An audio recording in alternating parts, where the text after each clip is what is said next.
Ah, the loop of Henle, which has always confused anatomy and physiology students for many years. But let's just make it simple. Guys, we've got the nephron, we've been talking about it in this system, and we've got that glomerulus that's going to be filtering things into that tubule. Now remember, if things remain in that tubule, they will end up being urinated out as urine, obviously. And so our goal in this whole video is to reabsorb two things from the tubule back into the blood. We're going to be focusing mainly on water, which will be represented by this blue dot, as well as sodium chloride, which will be represented by this orange triangle. But we're also going to have some potassium and chlorine play a role too. Now, first we're going to start with the descending limb of Henle. What I want you to focus on here is we're going to mainly look at water reabsorption.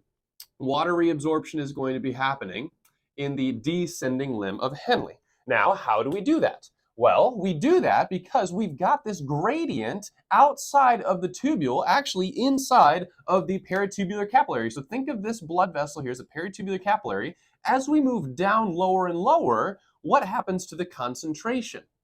Well, the concentration of these peritubular capillaries will get higher and higher, and we'll talk about why that is in a second.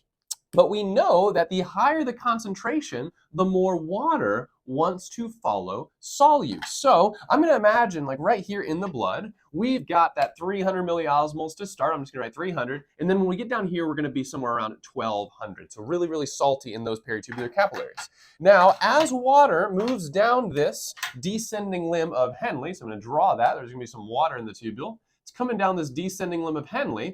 Well, we know that the solute concentration inside of the tubular lumen is also going to be around 300.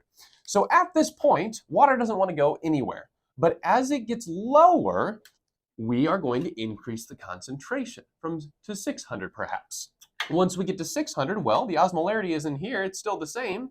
So therefore, water is going to move to the more salty area. So water will diffuse through these simple squamous cells into the peritubular capillary. So this is how we are going to reabsorb water.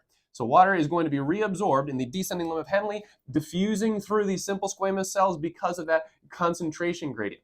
Now, as we mentioned in the previous video, by adding water to the blood, we're losing water out of the tubule. So now the tubule becomes relatively high in solute concentration. So at a certain point, that water movement, that osmosis, is going to stop. However, once we come up the ascending limb of Henle, we see that that number is super duper high, so there's a lot of solute packed in, usually due to sodium chloride. That's why it's so salty. That's why I keep saying the word salt. So now in the ascending limb of Henle, we're going to mainly focus on sodium chloride reabsorption. Sodium chloride reabsorption. So the triangle is going to represent sodium and chlorine, so basically just salt, and then sometimes we're going to break it up into chlorine and sodium by itself, and we're also going to have some potassium that we're going to look at just because he helps out a little bit with our movement. Now, let me first start with these cells on the ascending limb are cuboidal cells, and that means that they have a lot of space to produce some products, including these membrane proteins that I've drawn around, and there are keys for them on the lower part, so we're going to talk about some of these. So let me first start with these orange squares. What these guys are sodium potassium ATP ACE pumps. I talked about these a lot in ANP2, and what they will constantly do is pump salt, sodium, into the bloodstream in this case. So I'm going to put sodium here, and it's going to pull potassium into these cells. So I'll draw potassium here.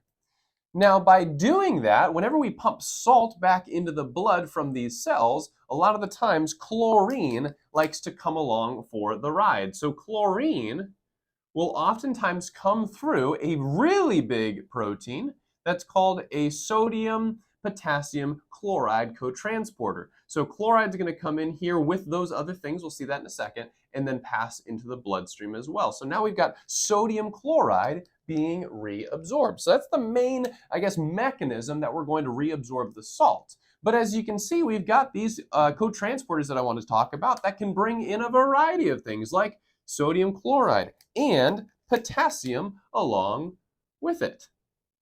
So by doing that, man, we are bringing a lot of solutes back into the cells. And then as we mentioned, well, what's happening? Well, we're further pumping sodium out. We're further throwing chlorine back into the bloodstream. Same exact process as we just saw or over here. So think about it. If we're doing that in the lower ends of the loop of Henle, number one, we're going to throw solute back into the blood.